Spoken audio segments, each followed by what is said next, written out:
Bonjour, je m'appelle Jules Bompard, je suis doctorant au laboratoire Cristal et bienvenue au stand des capteurs pour une nage plus efficace.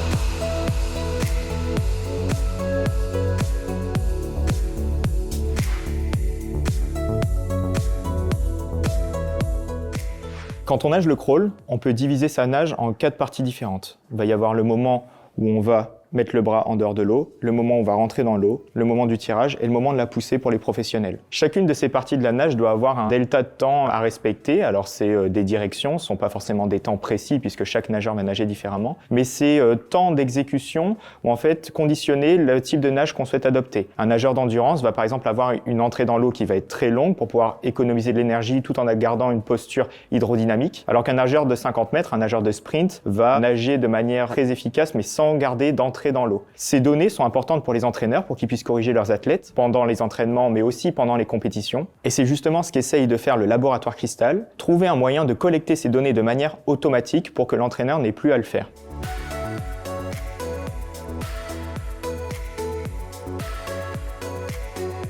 Habituellement, les entraîneurs utilisent des caméras pour collecter l'information et regardent les ralentis pour estimer les durées de chaque nage. Le laboratoire Cristal utilise une méthode différente puisqu'il va utiliser ses accéléromètres en les fixant aux différents membres du nageur pour récupérer des données d'accélération qui vont permettre d'identifier chacune des parties de la nage.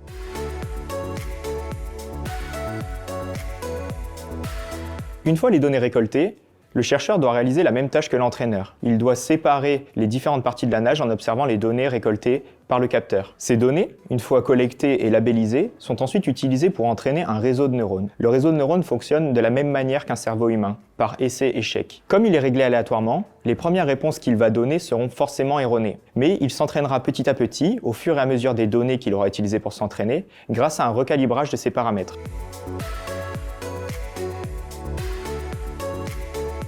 Le réseau de neurones fonctionne de la même manière qu'un joueur de pétanque. Après un lancer, le joueur de pétanque estime de combien il s'est éloigné du cochonnet et peut ensuite se recalibrer pour le lancer suivant. Il continue indéfiniment jusqu'à, à terme, toucher le cochonnet. Une fois l'intelligence artificielle entraînée, elle peut utiliser des données d'un athlète qu'elle ne connaît pas et prédire avec une certaine exactitude les différents temps de chacune des parties de la nage.